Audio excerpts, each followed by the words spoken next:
afternoon. I was waiting on Councillor Smith, but I'm sure she'll catch up with us. I call this meeting of the Community and Public Safety Committee to order. It is Tuesday, October 7th at 2:30 p.m. Rebecca, could you please call the roll? Zimmerman, Smith, Canal. Here. Murillo. Here. Novick. Here. Christopher, could you please read the statement of conduct?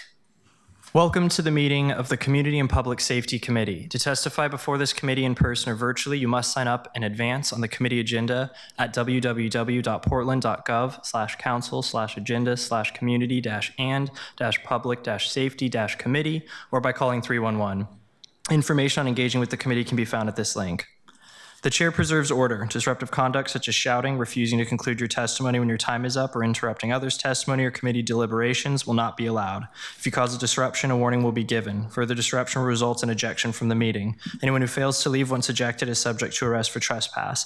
Additionally, the committee may take a short recess and reconvene virtually. Thank you. Thank you, Christopher.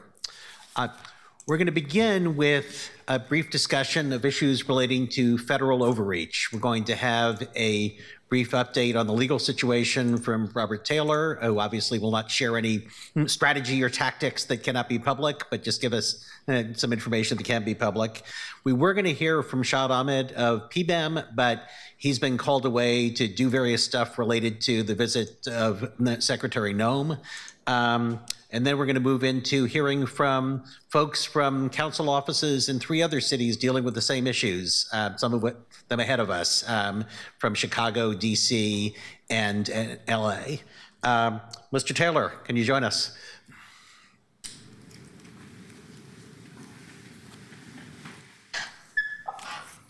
Excuse me, Chair Novick. Oh, sorry. Read the first I'll call the item. Item 1, discussion on federal troop deployment response. Thank you. You may begin. Thank you. For the record, Robert Taylor, City Attorney. I want to begin today by thanking everybody who has been involved in this issue over the last couple of weeks. I want to especially thank the Governor and the Attorney General. I want to thank the mayor and the members of our city council for all they have been doing on this issue. I want to thank the excellent legal professionals we have in the city attorney's office, both those who have been working on this matter and all the other legal business in front of the city. I want to thank the outstanding public safety professionals we have at PPB who have been handling a very difficult situation very well. I want to thank our U.S. District Court in Oregon for giving careful consideration to the facts on the ground. And from that decision, I think it's clear that the facts matter. And I also want to thank all Portlanders for doing everything they can to show the best side of our city and what it means to be a Portlander. We show up, we express ourselves, we keep Portland calm, peaceful, and weird. And that's our Portland. So I want to thank everybody for that. Please do what you can to continue to keep our city peaceful and keep our city calm and keep Portland weird. With that, I just want to give a quick legal update. We did get our temporary restraining order was granted by the court. There was an effort, but that was granted Saturday evening. There was then an effort on Sunday by the federal government to send National Guard from California and then later Texas to Portland. The judge on Sunday night granted a second temporary restraining order enjoining any National Guard deployment from any state to the city of Portland. We have that temporary restraining order lasts for 2 weeks. So we can ask to have it extended if we would like. And we have a preliminary injunction hearing scheduled for October 29th in the district court case. The federal government has appealed the first TRO to the Ninth Circuit. They are asking for that decision to be stayed by the Ninth Circuit. We have a hearing on that motion to stay on this Thursday morning at 9 a.m. And it will be a relatively short hearing. I believe the court has assigned 10 minutes for each side to express their arguments. So we'll know more Thursday morning. But I want to just again thank everybody who has been involved in this situation for the calm heads that have prevailed here. Thank you so much. And we obviously appreciate all the work you and your office have done from the bottom of our hearts. Thank you. We now have several folks, as I said, from other cities, including Allison Murphy from Chicago, representing Alderperson Andre Vasquez, Jen Kaufman, Policy Advisor for DC Councilmember Janice Lewis-George, and Kate Pinus, Staff to Council Member Hugo Soto Martinez in Los Angeles. I think I'd like you to go in sort of order of how extensive the federal intervention has been in your cities, and obviously was extremely extensive and long-lasting in DC. So Jen, if you wouldn't mind just sort of sharing us with your experience, what your experience has been, what the temperature has been in the city, what the behavior has been of the federal forces, and anything else that you think would be worthwhile for us to hear without disclosing any, secret DC government strategy and tactics. For sure. I appreciate it, Chair, and I appreciate the opportunity to connect with you all from here in DC. The National Guard presence was really the start of an escalatory period of federal overreach that sadly continues today, even though this kind of month-long period of a so-called federal emergency is over. What happened was that, beginning in August, we saw initially, one set, the DC National Guard were federalized, and then we saw more and more states having their troops deployed to DC. What that looked like in practice was often National Guardsmen were at tourist locations, in locations downtown, in highly visible locations, often kind of near where our TV cameras tend to be. But we also did see them, at times present at, federal raids and checkpoints. And their presence was deeply disorienting, disturbing, kind of concerning to us as residents, because, soon after their deployment, there was a memo sent saying that all National Guards members were to be armed. And so, to have National Guards folks patrolling around and also present while not engaging in direct law enforcement, but also present at kind of federal raids or checkpoints, armed, I think was a significant escalation and a troubling sign for us as residents. And so really their presence in the city has marked just this important, moment of escalation that I think has really emboldened policing, both on the federal level and also even on the local level. Kind of since then, we've seen hundreds of incidents where there have been a clear violation of civil liberties, by federal agents, but also kind of happening locally as well. In DC, because of our unique status as a federal district, our police essentially had to coordinate with the federal government for that 1 month period. So there are some aspects that are unique to how that coordination happened that is different from how it will be in Portland. But I think that, while we did not see direct law enforcement operations, I think that for many of us, the bigger concern is that there's always that possibility that things could go wrong, right? And this is the reason why military forces shouldn't be deployed to cities. This is the reason why, military forces shouldn't be viewing, communities as something to invade or to deploy to. And so, I think by and large, we have been very fortunate that thus far we haven't had concerns with the National Guard presence. But overall, that was just really a symptom of this greater federal overreach that continues today and has had widespread repercussions for our community. We've had, hundreds and hundreds and hundreds of families impacted, particularly by ICE. Folks of color in the community that I live in are just being stopped and arrested, and then later on being asked to produce citizenship information, et cetera.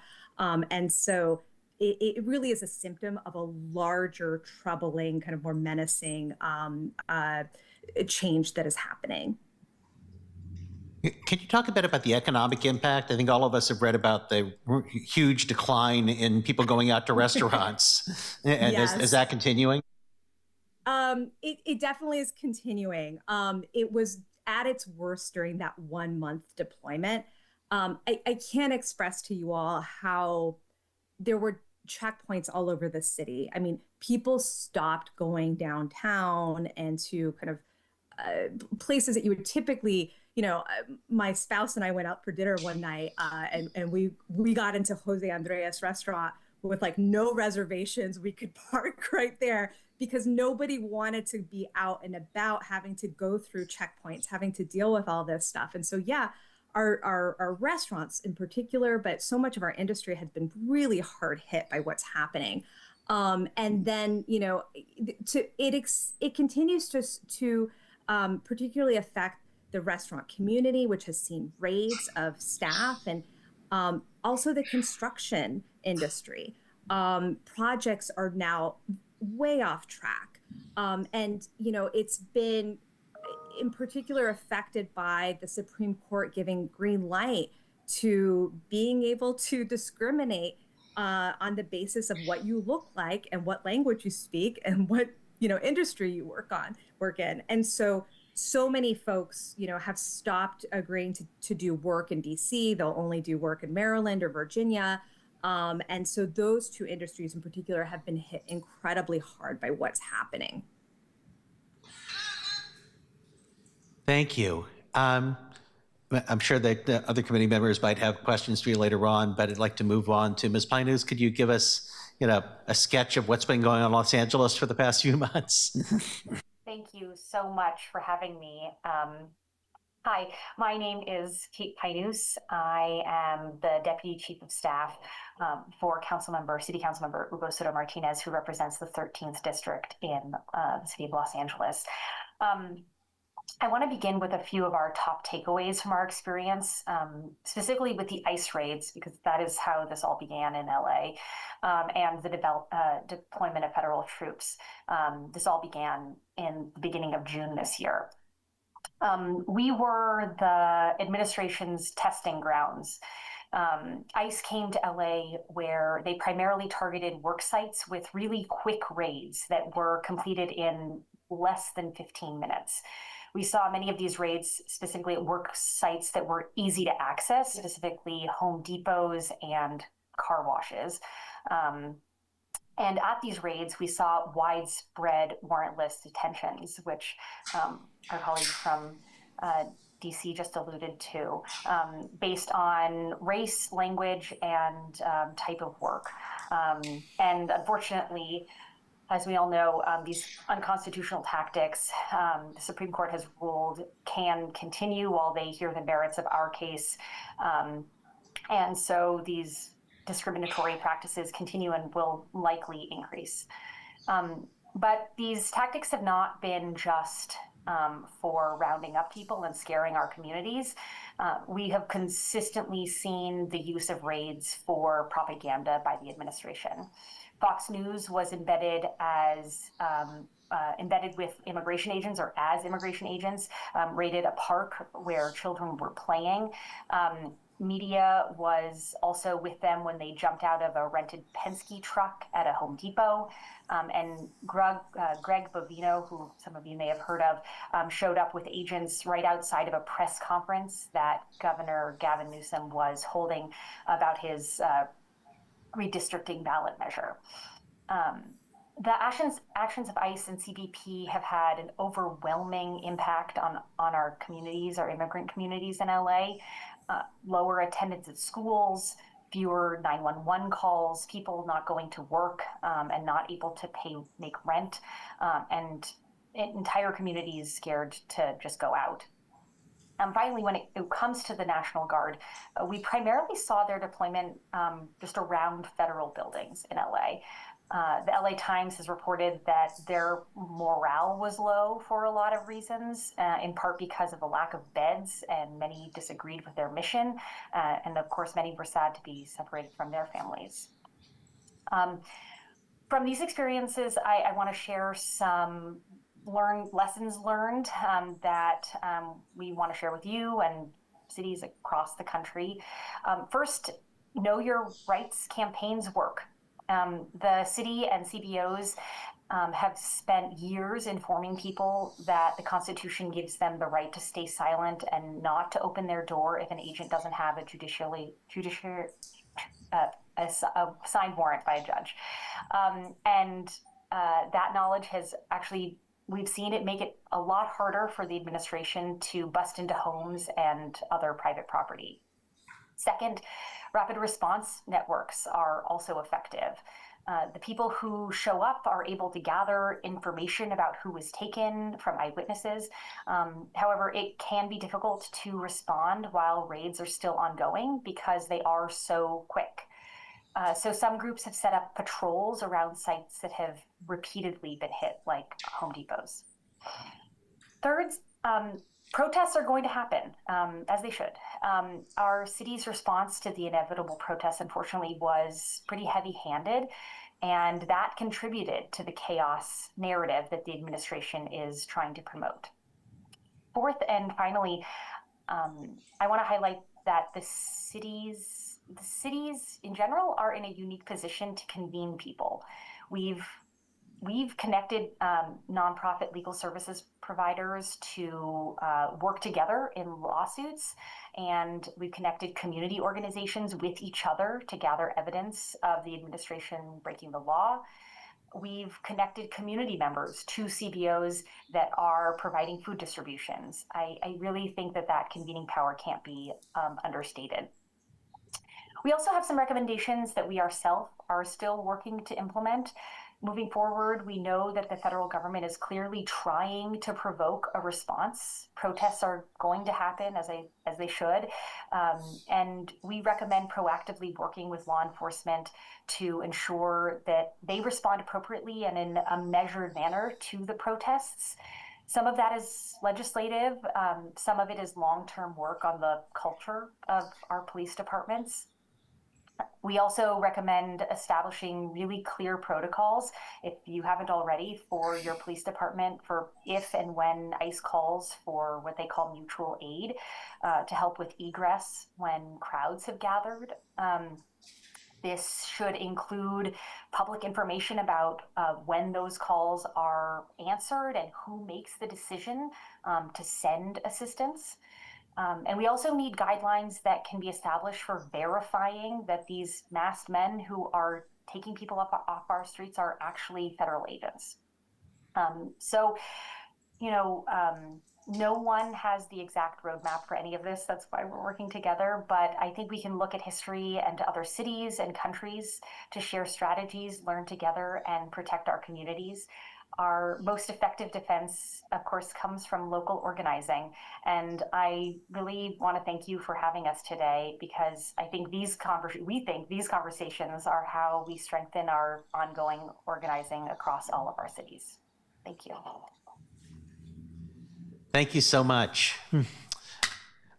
Allison Murphy, you're up. What's going on in Chicago? I hear it's a toddling town. You're muted. Okay. There's a lot happening in Chicago. So first, I want to thank my colleagues from DC and LA. They've been enormously helpful to us as we've prepared for our own escalation of federal troops, and it's really heartening to see cities working together to resist this federal overreach. Like my colleagues, the tactics of the federal government have escalated routinely and dramatically, especially in the past few weeks in Chicago. Several weeks ago, agents shot and killed an immigrant in one of our neighborhoods after he dropped his 2 kids off at school in a random detainment. Last week, about 300 agents raided an 130-unit apartment building in the South Shore and detained nearly every resident, many of which were citizens, many of which included children and babies that they were zip tying and putting in vans separated by race for several hours. We have also seen the same propaganda videos as our colleague in LA. They made a video out of that incident in the South Shore. And they've also used really brutal tactics against peaceful protesters. They've repeatedly and without warning gassed protesters, elected officials, local police officers, and journalists. Last week, they released tear gas in the middle of a crowded neighborhood when neighbors spontaneously began to protest the abduction of one of their neighbors. And on the same day, they shot with live rounds a rapid response volunteer. So I want to be clear, these escalations in violence that we're seeing, many of which members of our staff have been present for, are a result of Department of Homeland Security actions. Protesters have by and large kept protests pretty peaceful, which is remarkable under the circumstances. And I think it's also important to note that the Department of Homeland Security's own reporting has often been shown to be incorrect after the fact. They said several things about both the rapid responder that they shot and Silverio Villegas Gonzalez, who they shot and killed, that were later proven to be untrue after video footage was released. So really important to take any reporting you get from them with a grain of salt and perform your own investigations.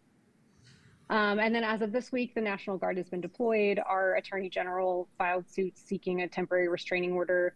The judge declined to make an immediate decision on that until Thursday, but urged the federal government to hold off sending troops, and they did not heed that advice. And troops from Texas arrived this morning. So in terms of lessons learned, I want to echo a lot of the things that my colleagues have said and add some additional detail about just the huge importance of making sure there's strong oversight of local law enforcement.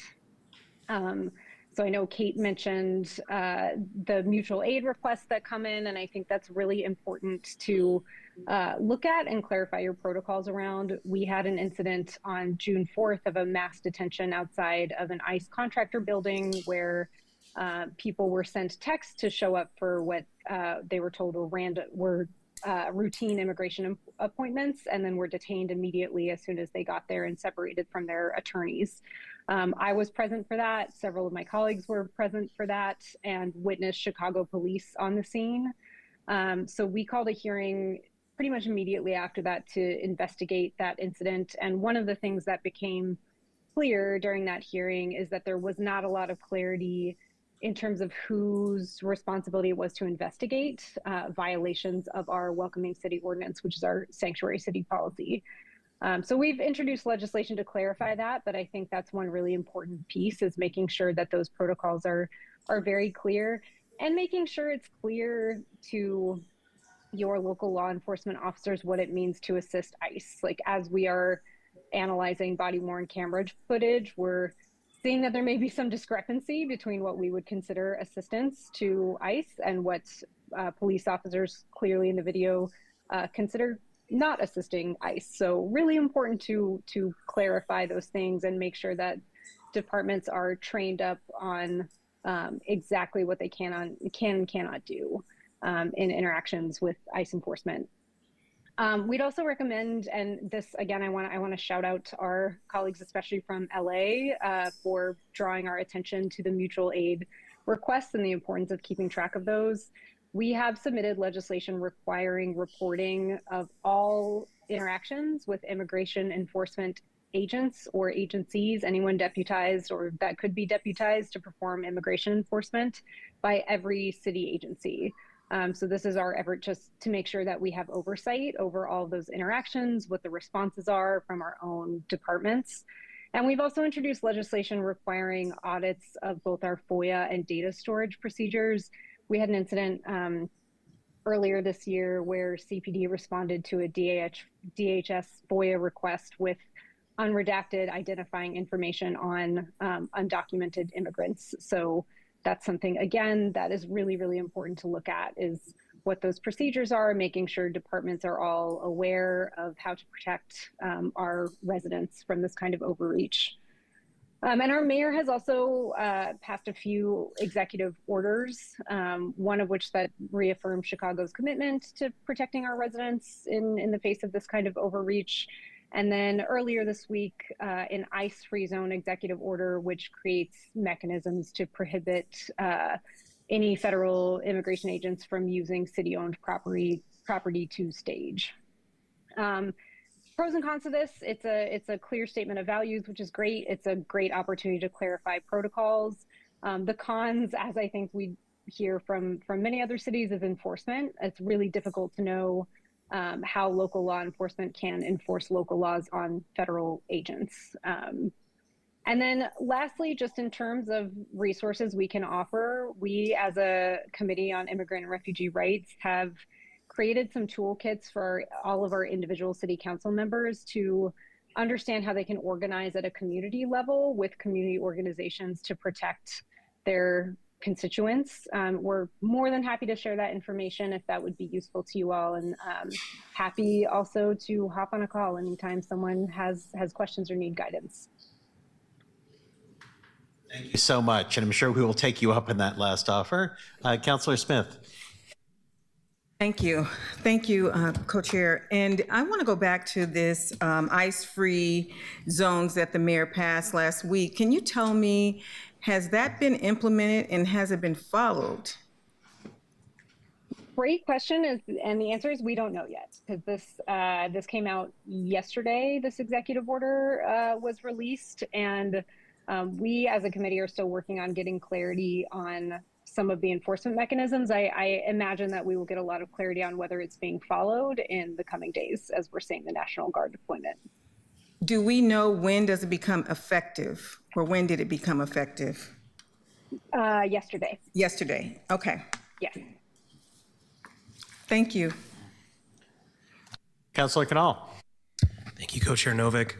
Thank you to all three of you for being here. I hope that our city is never interesting enough that it's helpful to support you in return, but I'll just offer in advance now. Happy to at any time. I'll ask a couple questions. I'll start with Kate. Thanks for being here.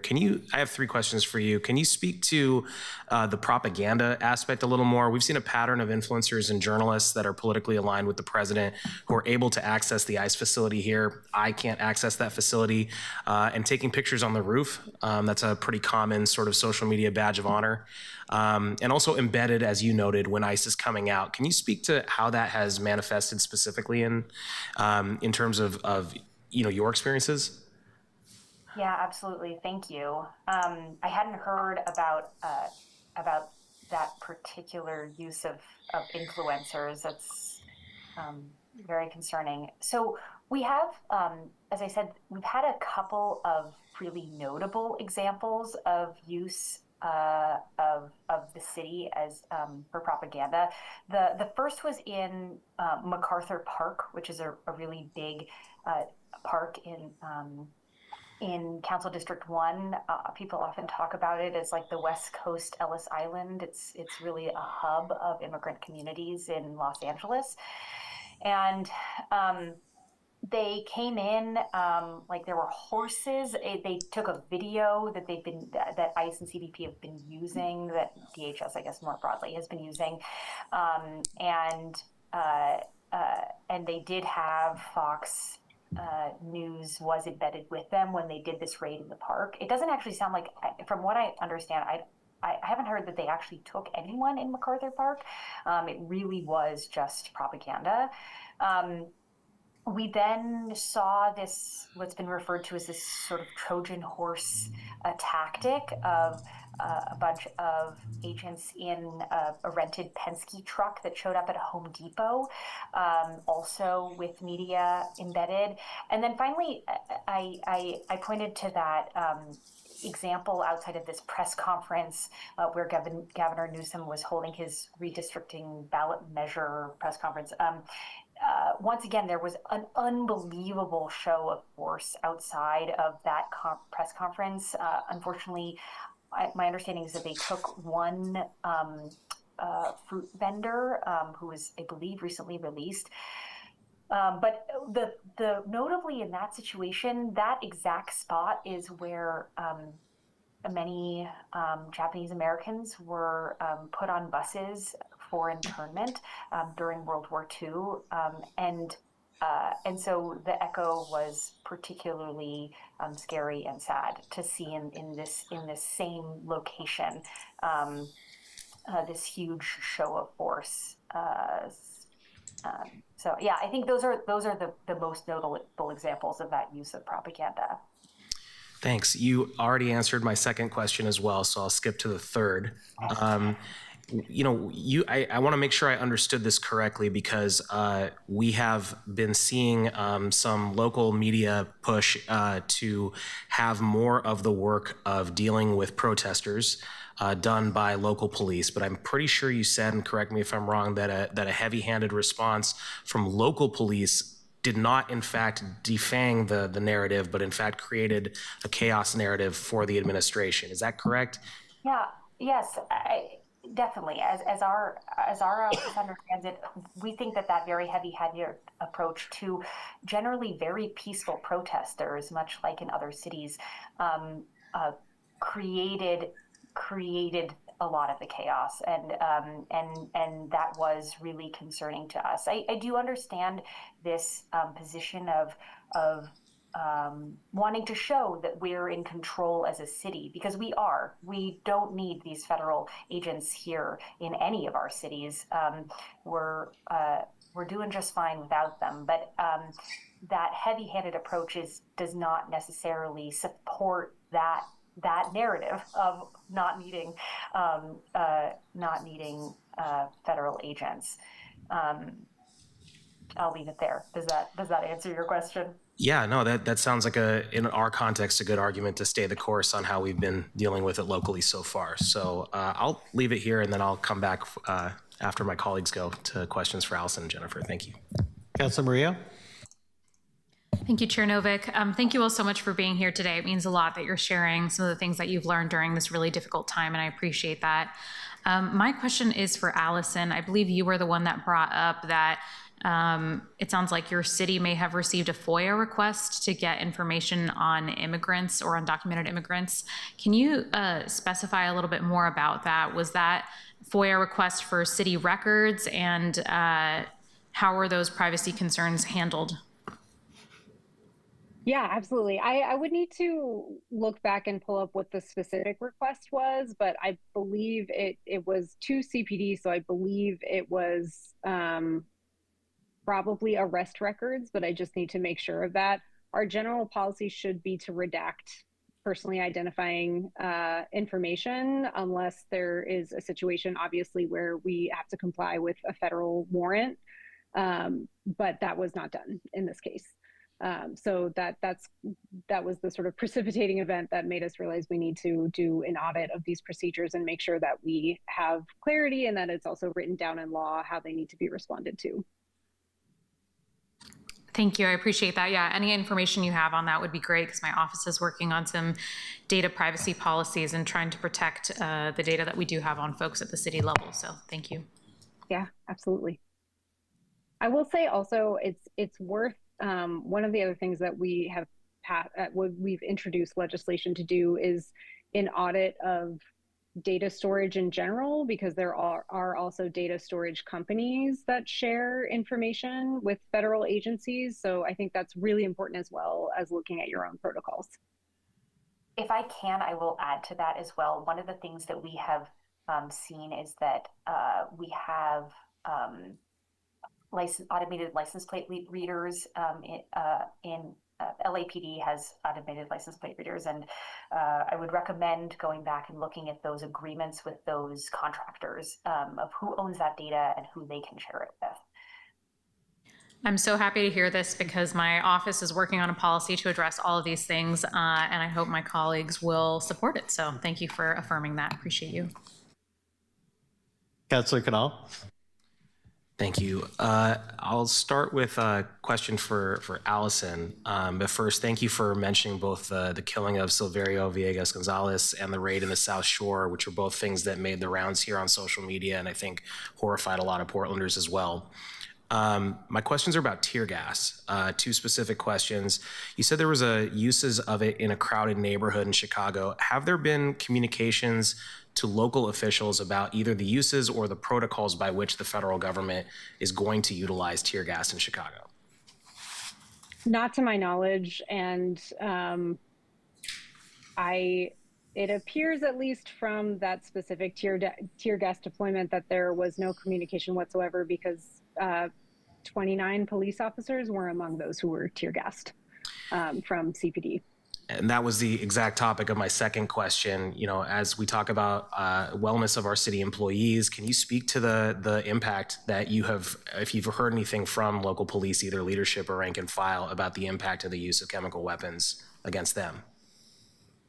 You know, this happened pretty recently, so I think we're just hearing about a lot of that now. But I will say there is remarkably very little study on the impact, the long-term health impact of tear gas on a population. And it's remarkably ill-regulated in the United States. So I think it's something that we will learn more about over the coming months. But in terms of the exact impact on Chicago Police Department, I think because it's so recent, we haven't delved into that a whole lot yet. Thank you. And that is also setting up a conversation around a policy I will be introducing down the line. Switching over to Jennifer, thank you so much. Can you speak more to the checkpoints? Were these set up by the National Guard? Were they set up by a different federal agency? How did that work out? For sure. And if I can just revisit the last question real quick, you know, one thing that I wanted to lift up is that in DC, because of our federal status, there was an agreement that leaders sought to put in place, an understanding of, okay, well, how is the federal government going to be operating here in DC? One thing was that they weren't going to wear masks, right? They were supposed to be identifiable agents on the ground. And almost immediately that didn't happen. So I really wanted to emphasize that any communications about like how policies and procedures are going to happen on the ground likely won't hold. And don't have much water to carry in them. But regarding your question around the checkpoints, what we saw was checkpoints kind of everywhere and anywhere. They were multi-agency checkpoints. They would have a multitude of federal agents there, along with sometimes National Guard. You know, everyone would have to be stopped. And ostensibly it was, you know, kind of a crime checkpoint. But mostly what it did seem I live in a ward that is heavily Latino, that was, the purpose of them seemed to be immigration enforcement in my ward. In wards 7 and 8, which are predominantly Black, it seemed to be around just kind of escalating low-level arrests is what we saw a lot of, to the point that actually federal juries, because we have a system here where we don't have local courts, all of our courts, they're federal cases, if you will, because we're a federal district. The juries failed to return any charges on them because these were kind of such low-level offenses or things that didn't really hold up upon scrutiny. So a lot of raids that we saw, it also kind of felt like at times these raids, or sorry, not these raids, these checkpoints were part of that propaganda, you know, effort that we saw, right, where it was coupled with, the press release that would come out about, how much activity they'd been able to do. And so that felt like a significant portion of what the purpose was behind these checkpoints. Thanks. And I have to ask a follow-up on that. Did you find, in terms of data collection, I mean, were these folks who are running the checkpoints tracking everybody that's coming through that? I mean, are we, the level of data creation that can occur in here is something I'm concerned about as well. Yeah, deeply concerned, right? I can't speak to that, right? I think it is a black box. There hasn't been information that's been shared with, us as a city. And so I think folks are right to be concerned, for their civil liberties, and again, based off of how you looked, what language you were speaking, where you are, can subject you to all kinds of detention and additional questioning. And so there's significant civil liberty concerns posed by these checkpoints, including, kind of gathering of information and all of that kind of data. Thanks. And then the last question I had was, if you could you kind of mentioned a phrase that was pretty concerning, widespread warrantless detention. And I wanted to just let you expand on that and see what we are looking at as a potential here. Yeah. So I work for a council member who, in the midst of all of this, urged her constituents to stop ordering food delivery. And I say that because what was happening was that drivers were being targeted for detention, and just based off of the fact that drivers and food delivery workers, many of whom are immigrants, were being detained. And we found many instances in which folks with legal permanent residence, green cards, U.S. citizenship, were being detained. And then questions were being asked later about their status. And so, it has created such a culture of fear that has extended to school absences, right? I mean, we have seen families who have been separated because, they walk their kids to school and then immediately, like a block away, were taken by ICE. And so we are seeing the impacts of that is that there's more absences from schools, right? There's like entire communities who are really afraid to go out and walk their children to school. And so we have these kind of BC buses, which are like kind of bicycle buses, or people walking others to school in order to protect them in this moment. And so it's just so widespread, this, that walking while brown can subject you to detention, and that, it is a widespread phenomenon, particularly in the community that I live in, that people are carrying their documentation, they're carrying passports. And that's just a chilling thing to think about. Yeah, thank you so much for raising that. We have a strong bike bus culture here, but we've also had two of our, in my district, two fathers taken while dropping their kids off or in process of it. So I think that's a really important point to raise, and I appreciate all the answers from everyone. Thank you. Thank you. Thank you so much for being here, and thanks to Lisa Freeman and Councilor Canal's staff for reaching out and pulling folks together. It's not only valuable to hear your experiences and lessons learned, but also simply for us to come together and be reminded that although our great cities are far apart, we're all in this together. So thank you so much. Councilor Canal, is that a legacy hand? No. Okay. I also wanted to say thank you. Robert Taylor came in and thanked everybody but himself. But I did want to say thank you for the work you and your team have done, because it's been really great to have the clarity that we've seen, especially in the last week. But we know it's been a long time of prep to get there. Thank you.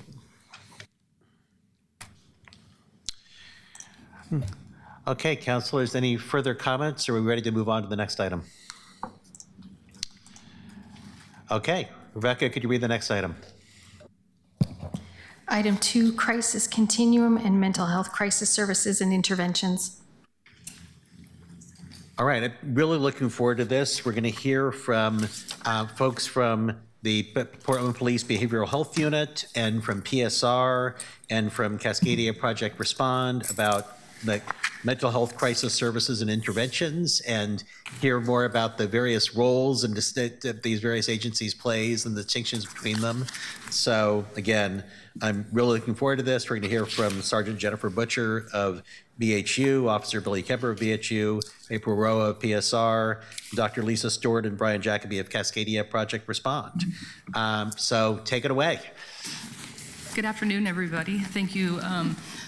Thank you for having us and to follow that very somber item. We really appreciate you making time to still hold us on for today. So thank you very much. So good afternoon, councilors and co-chairs. I'll go ahead and introduce myself and then allow the rest of the panel to go ahead and introduce themselves. My name is Jennifer Butcher. I am currently the acting lieutenant in the Behavioral Health Unit. I've been in that position since about January when our other lieutenant was promoted, Chris Burley. I've been with the unit since February 2023.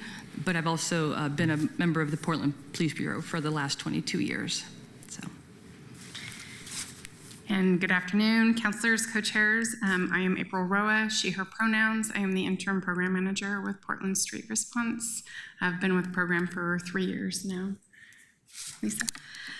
Good afternoon. Thank you for having us. My name is Lisa Stewart, and I use she, her pronouns, and I am a program manager at Project Respond, and I'm just coming up on my 4-year anniversary with Cascadia. Okay, so again, thank you for allowing us to present today. You know, our goal with this presentation is to give a current standing of where we are with the crisis response model and how it's functioning in the city, as well as what each of our organizations does and the role we play within the crisis response model. So next slide. Oh, can you go back one? Sorry. This is a brief agenda of what we're going to cover today. Our hope is that we are able to each speak to who we are and what we do, and then touch base on how it is that we collaborate, all three of our organizations. So, next slide. So there are 4 potential outcomes to crisis calls. For anyone in crisis services, which includes all the programs that we are talking about here, we share the same goal, which is resolution. Let me tell you about what resolution looks like. 1, we can resolve the situation at the location. That includes providing services, connecting folks with family, de-escalating or solving the problem for the time being, or disengagement with a plan to connect with follow-up services. Number 2 is providing a voluntary transport. This may mean taking a person to a provider voluntarily. It may mean having AMR transport to a hospital voluntarily, or it may mean transporting to a resource such as family, friends, an urgent walk-in clinic, food bank, etc. Number 3 is the involuntary transport. This is when we get into a police officer hold, a director's custody hold, or a detox hold. And number 4 is the transport to jail. Obviously, this is not the preferred method for people in mental health crisis, but sometimes it's the appropriate solution. Next slide. The goal of the crisis continuum is to get the right responders to the right calls and facilitate the best resolution. Portland Street Response is a mobile crisis team responding to low acuity crisis calls received through 911 that previously were responded to by police and fire. We are staffed by crisis professionals and EMTs to ensure we are ready to treat the whole person. Our team provides the least intrusive interventions, such as being present with a person during their crisis, resolving crisis at the scene, and assisting people with seeking voluntary services. Our goal is to provide effective interventions that safely support individuals in crisis. Project Respond is dispatched by the Multnomah County Behavioral Health Call Center, or the crisis line as we commonly refer, or directly from officers in the field. Project Respond is mandated by the state of Oregon to provide mobile crisis services anywhere in Multnomah County 24/7, 365 days a year. Project Respond is staffed with multidisciplinary team members, including master's level and bachelor's level clinicians, as well as peer providers to respond to all levels of crisis, including those of high acuity and those that may involve safety concerns that may require a law enforcement co-response. And that's where we come into play. You know, as law enforcement, we respond to 911 and high acuity crisis calls. A couple of examples of calls that we might respond to is perhaps a male standing in the middle of a street swinging some sort of metal pipe, obviously causing fear and alarm in the community. That's an example of a call that we would go to. Another call, for example, would be somebody standing on one of our bridges or other elevated structures. You know, the caller believes that the person might be, you know, attempting to take their own life. Therefore, a police response is going to be necessary. We can go and, you know, we do our best to try to control the environment, you know, traffic and whatnot. But the other kind of calls that we go to at times where there's elevated emotions would be family disturbances where you have a lot of screaming, a lot of high emotions. Oftentimes these people are completely, you know, emotionally dysregulated. But overall there's a safety factor. And then until, you know, we can control that situation and make the scene safe to allow the proper, maybe the other responders to come in and help, those are the types of calls that we're going to respond to.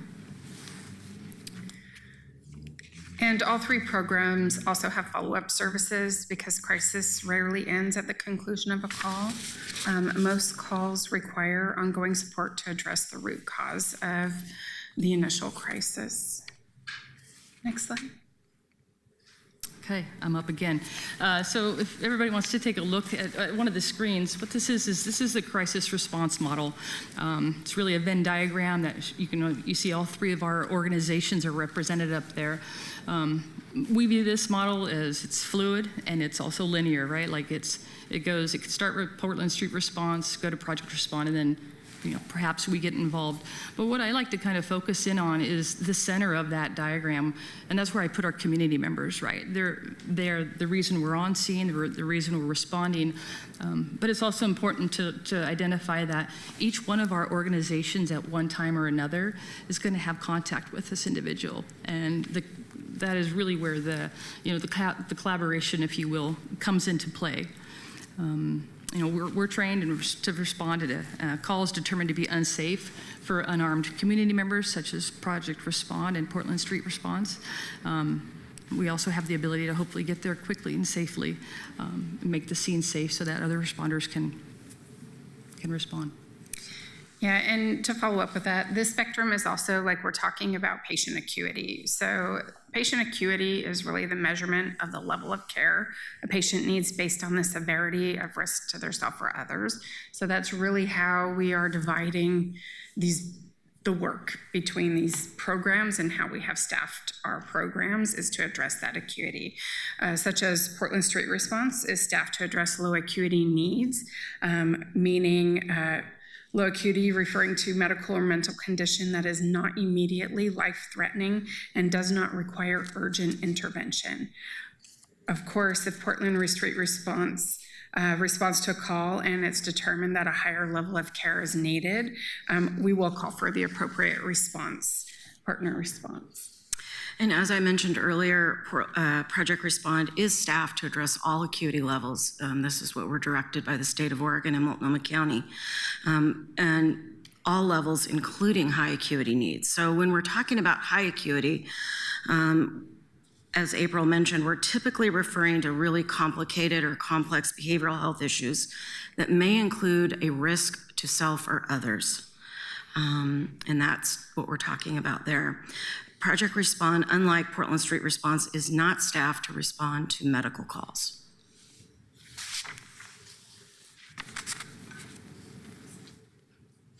Next slide. Next slide. All right, so locally for crisis events, our community has two numbers that they can call for an in-person response. So today we're really talking about in-person response in the community to folks in crisis.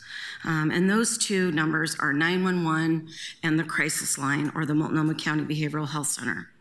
The goal really is if folks are having a behavioral health crisis, they would call the crisis line. But as we know, sometimes there's folks that are having a behavioral health crisis, but there's also a public safety element involved. Then 911 might be a more appropriate call. But I do have a question for everybody. Does anyone know the crisis line, Multnomah County crisis line, off the top of your head, right? Probably not. But we all know 911. Right? And why is that? As very little children, we're taught that if there's an emergency, somebody's in trouble, we call 911 and someone's going to come find us and help us. So because of this, we've all are working on and adopted processes that really are to provide a continuity of care and ensure that when people are experiencing some of the worst moments of their life, they don't have to worry, stress out about who they're calling to get help for themselves or others. And this is done by the call takers from BOIC and the crisis line. They collaborate behind the scenes when needed. Call takers triage for the most appropriate response and include safety concerns in that. And they follow clear policies and protocols to assign calls to the most appropriate team. What's our goal here today is that the community knows there is no wrong door for them to seek crisis services. The right responder will respond to the call. Next slide. So we've included a brief description of the services each of our programs provide here on the screen for you. While we are responding to crisis calls, each program has specific lane in which we operate. And we're not going to recite all of them for you, but feel free to look at those later. Next slide. All parties prefer to resolve calls on scene. I know I talked about 4 possible outcomes. That is across the board the preference for everybody. But when that isn't possible, our programs need to work together in the field to achieve the appropriate resolution. We're going to provide a few examples of what may happen. These examples are simplified to provide clarity, but more complex situations involve a lot more conversation and collaboration between our teams. For Portland Street Response, if Portland Street Response were to respond on an adult female who appears to be in crisis, is outside yelling, erratic movements, there's no weapon seen, we'd go out and through conversation and assessment, if our team then determines that a client is at risk to themselves or others, because no weapons are present, and the client is not actively aggressive, Portland Street Response would then call Project Respond for that higher level of care. And when we're talking about Project Respond, we might get a call through the crisis line from maybe a parent or a loved one about their adult daughter is in the backyard, ripping up plants, throwing them around, hasn't been taking their medication, and is making vague threats to their neighbors. We would then be looking into previous call information, sort of history, and we see there's a history of actual violence. Then we would actually contact the Portland Police to co-respond to us so that for our safety and the safety of the client. Yeah, exactly. We are there to help when needed. And an example for us might be just working the opposite direction. You know, for example, if our officers respond, a call at a gas station, the caller states a woman outside the location is harassing customers, refusing to leave the property. Our officers can go there and contact not only her, but also the reporting party of it and kind of determine what is it they want to see happen. You know, perhaps that we can go make contact, ideally with the woman, listen to her, build some rapport, and see what it is she needs, right? She's probably asking for something. Here in the lovely Pacific Northwest, you know, we get so much rain, and when you spend a lot of time of your life outdoors, there's a lot of, you know, you're wet, you need basic things like socks and shoes and shelter. And I know that seems like pretty limited, basic stuff, but this is a majority of people that are out there are in need of that stuff. And so that might be a perfect call that we, bridge the gap and reach out to Portland Street Response and say, hey, we have this individual, does not need to go to jail, doesn't, is in need of maybe some crisis referrals, as well as, necessities, basic necessities, but there's no criminality, to the call whatsoever. So yes, we're there, but then our role turns into building the bridge to go back the other direction. And so, next slide. Do it again. Oh, I'm up. Look at that. Okay. So this, I think, leads a little into more of the crisis response model, and it just shows how fluid it is, how a call might start with a Portland Street Responds, then move to the Project Respond, may start with Project Respond and move to Portland Police Bureau. But all three of our organizations have, especially over this last year, have done a phenomenal job with, building, communication, lines of communication. I often receive calls from Project Respond just to discuss, who it is that we're working with and what progress have we made, what have we done so far.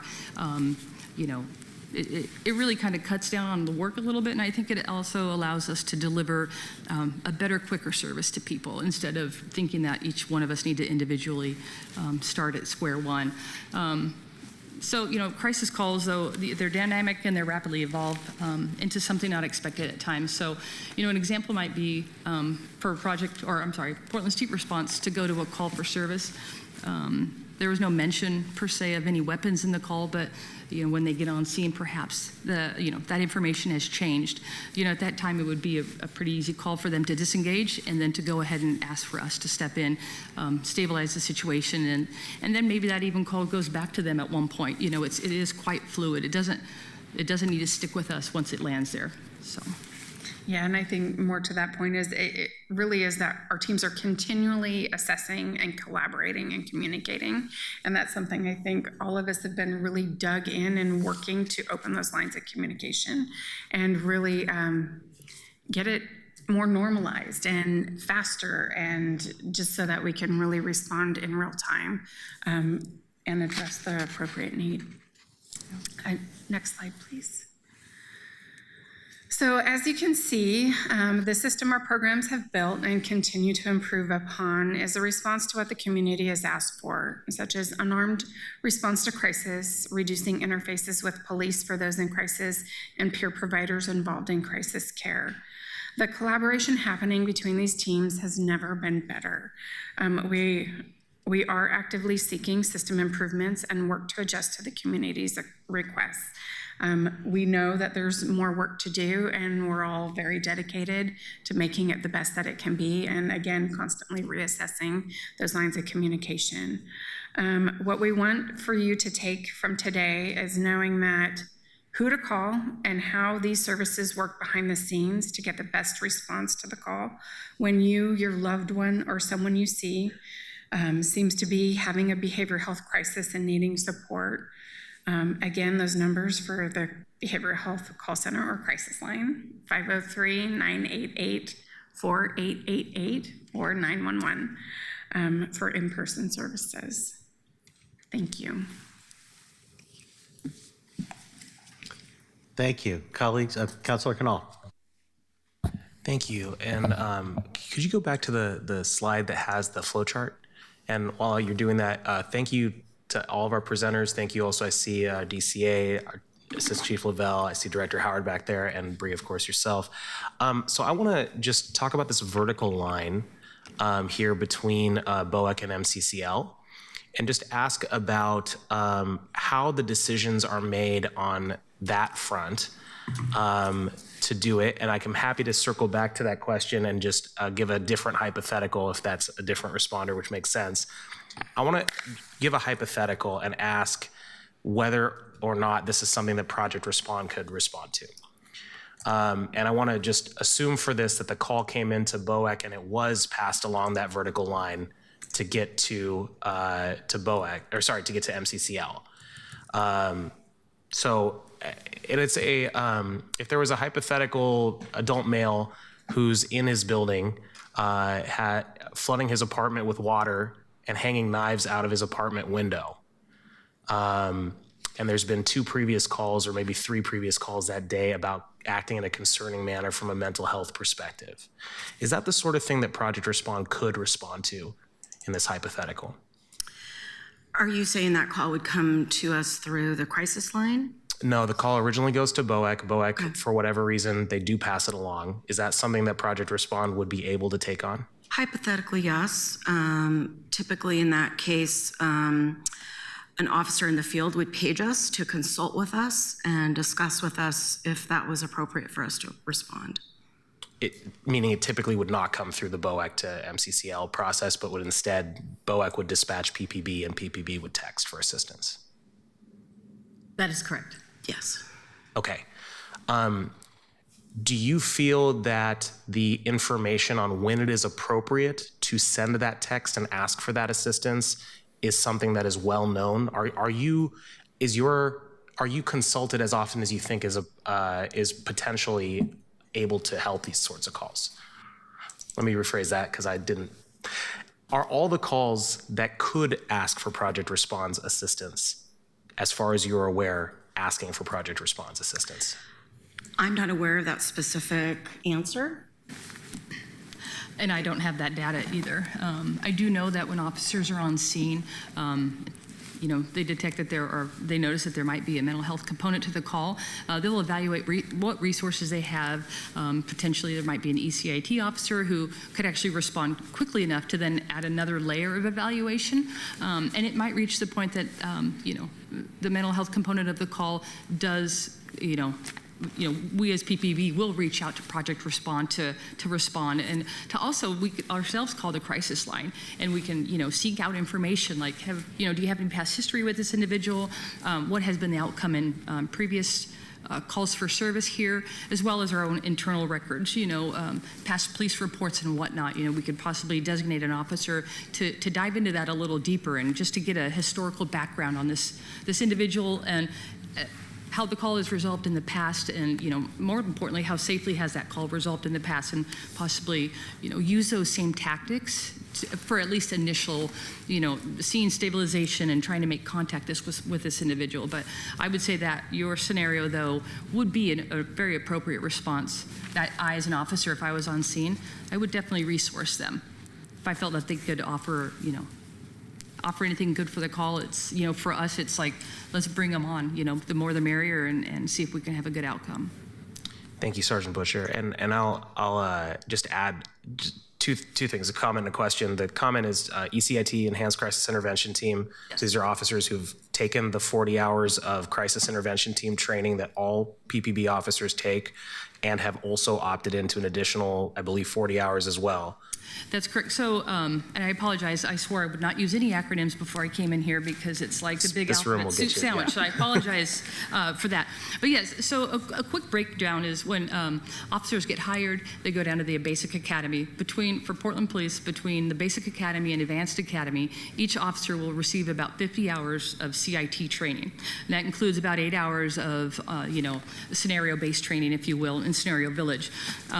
Additionally, officers can then apply for our ECIT program. If they are selected, will receive the 40 hours more of an advanced crisis training that entails more scenario-based training. So does that properly answer your question?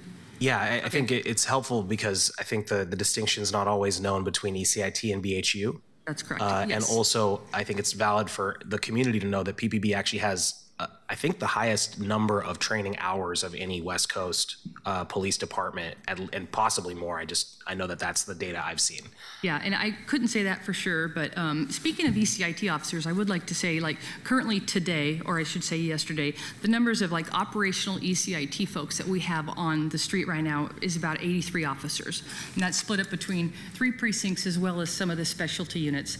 However, we do have 163 officers, sergeants and whatnot, whatever rank, 163 that are non-operational, but they're certified. So oftentimes an officer will, that's our first preference. If an officer wants to come and attend the ECIT training, we give them that opportunity. I myself was an ECIT officer, but when I promoted, I still wanted to maintain that certification. I felt it was a vital skill set to keep up on in the continuing education and whatnot we received. But, you know, as you promote, to lieutenant, captain, and whatnot, you still have the option to keep your certification, right? But you just wouldn't be considered deployable, like answer up a call for service and respond. So. Thank you. Thank you for that clarity. The other question I had was related to when you said earlier you were referring to we would respond to this, and just to get clarity, are you referring to PPB as a whole? Are you referring to BHU? Are you referring to ECIT in this scenario to a specific call for service? No, I'm referring to more of a patrol. That would be, because BHU, the Behavioral Health Unit, we aren't technically a hot response. You know, we do a much more of a follow-up component to these calls because we have the time, and, you know, we have 5 behavioral health response teams that are partnered up with clinicians who are stellar, as Lisa is. So no, we're not. It wouldn't be behavioral health, the behavioral health unit responding to these. Although I won't say we never do. We do often, you know, occasionally. I'll stop saying it. We can go to some calls, but we just don't. That's not our primary focus. So when I say we, it is like more of a patrol. You know, if I put myself in a patrol officer's role. Great. And then from a ECIT perspective, I guess just to clarify on that, generally speaking, a call that falls into this crisis continuum, someone is deciding that it's ideally an ECIT officer or several that are responding to it. Is that normally a decision made at PPB or at BOAC? Well, BOAC will. I don't want to speak for Melanie, so go ahead. Good afternoon, Melanie Payne, BOEC. We do initial triage based on the information the caller provides, what is observed. We have a lot of training dedicated specifically to identifying someone who may be in mental health crisis. That's passed on from the call taker. The dispatcher may also recognize, based on previous calls for the same situation, that this may merit an ECIT officer being dispatched. Officers, when they arrive on scene, are also trained to request ECIT, and our dispatchers will send them upon request. Great. And then my last overall question. A couple years ago, there was a space open at BOAC, which is the Bureau of Emergency Communications, 911, for a Multnomah County crisis line call taker. So that calls could have a specialty person to divert from 911 to the MCCL when needed. Was that spot ever filled? Is there a person that does that now? Is there a designated desk and all that?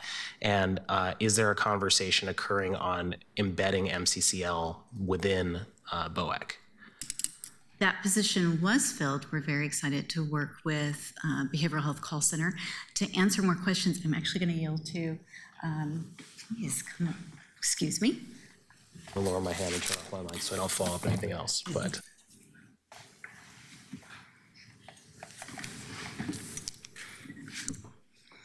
Good afternoon. My name is Cheryl Lemley, and I'm the program manager for crisis services for Multnomah County. And so I worked with Melanie and Bob and several other folks here to work on embedding a crisis responder for the crisis call center into BOAC, and she has been there a little over a year. I guess, yeah, a year in June. And so what happens is when a call comes into BOAC and the call taker at the Bureau of Emergency Operations determines that that person, by the tenor of the call, may be experiencing a mental health issue, they will transfer that call over to the Behavioral Health Call Center. And the calls are titrated so that our embedded person answers those 911 transfers first. So those calls go to her first.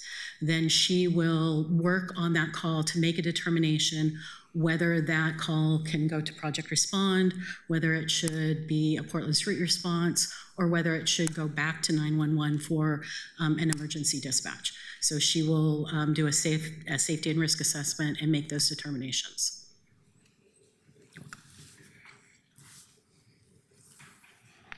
I was going to ask exactly the same question. And but also, this question might already have in effect been answered, but would it make any sense to just, as Dr. Stewart said, nobody knows the crisis line number. Would it make sense to just eliminate that and have everybody call 911? You know, I can only say this, Counselor, is that we get about 80,000 calls a year. I think people do know our number. I think that it is not as widely known as we would like it to be. We've really been doing a lot of advertising and campaigning to make our number more well-known, especially with Suicide Prevention Month in September. We did several public service announcements and have been having a social media campaign for that particular number to get out there to the community. Our average call volume in Multnomah County alone is about between 800 and 900 calls a week, and that's not just our 911 transfers, that's just our crisis line number in Multnomah County, but we also answer crisis line for Washington County and after hours for Clackamas County. So we're answering all three of those lines, plus our 911 specific transfer lines, police officer lines. It's a busy place. But as far as getting the number out there, yes, we would definitely like the number to be more widely used, because I do think that it's important to note that about 85% of the calls that we received are resolved over the phone without needing mobile crisis intervention. And that's really where we want people to be, to get their services, right? We don't want the most restrictive level of care when there's the least restrictive out there. So we try to resolve those issues over the phone, and if we can't, then we do definitely rely on our mobile service partners and our police officer partners. Thank you, and that 85% figure is, thanks for bringing that up. Of course. Does anybody know how many calls that come to BOEC are then forwarded to the crisis line through this embedded person? Then, you know, I don't have numbers prepared, but I can get you that figure as far as like the exact figure. But I think our 911 transfer, just from memory, anywhere between 60 and 70 calls a week is what we're transferring right now. Okay, so a significant number, but a small fraction of the 80,000 that you get directly. Correct. Gotcha. Thank you. Councilor Smith? Thank you, Vice Chair. So if we look at your slide featuring the crisis spectrum, why is Project Respond needed when Portland Street Response and the police can manage the entire spectrum of crisis? Are you asking me? Yes. Well, there's a couple different things. The way the different teams are staffed. So we're staffed with master's level folks, and because we are contracted with Multnomah County, we're able to write director's custody holds. So the folks that are really at a risk to themselves or others, we're able to write a hold to get them to the hospital for further evaluation.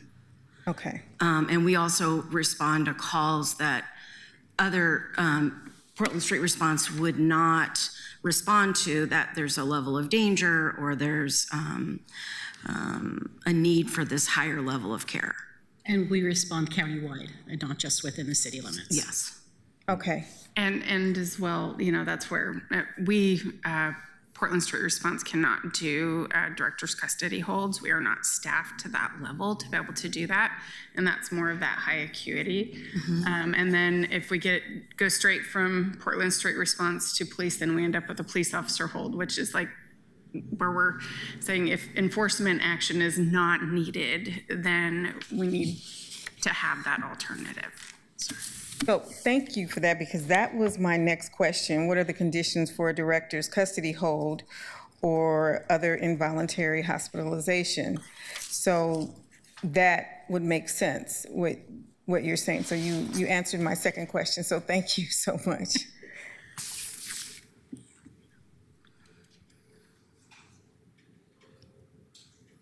Any further questions?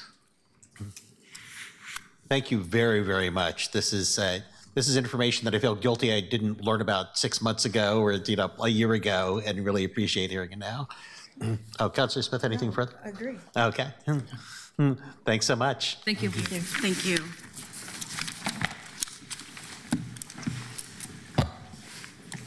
Rebecca, my instructions say to ask you to read the next two items together. I didn't realize there were two items, but apparently we divided them into two. Oh, just one? Okay. Just one. Item 3, Great American Shakeout. October 16th is the date of the Great American Shakeout. We're supposed to practice what we do when there's an earthquake.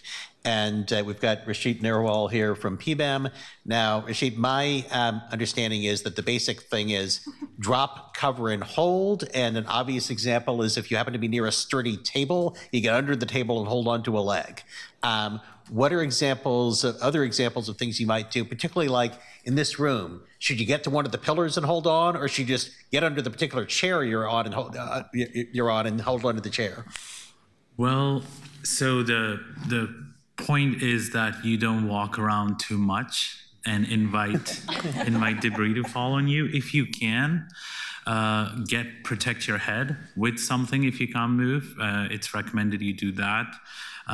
You should try to get under the chair, but as I'm looking behind me, not everyone, the chair might be too low for you to like squeeze in under it. So in that case, I would recommend just maybe hunching over, protecting your head with your laptops or whatnot. And then once the shaking stops, you try to get up and walk to a safe spot. Okay. And am I right? This is the basic thing we should know in an earthquake: drop, cover, hold? Yes. Okay. Drop or hold. So I'm now going to ask my colleagues and anybody in this room who feels comfortable doing it. Okay, you hear shaking. What do you do?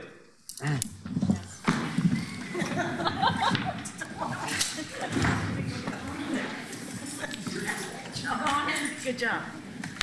Okay, so she squeezed the chairs where Oh, perfect. I got this. Speak it onto the record.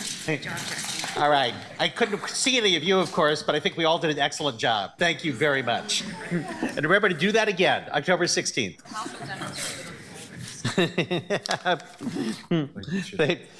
Councilor Cadal told me that he's not coming back out. He's just going to hang there for a while. So thank you all. Our next meeting is Tuesday, October 21st. This meeting of the Community and Public Safety Committee is adjourned.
Thank you.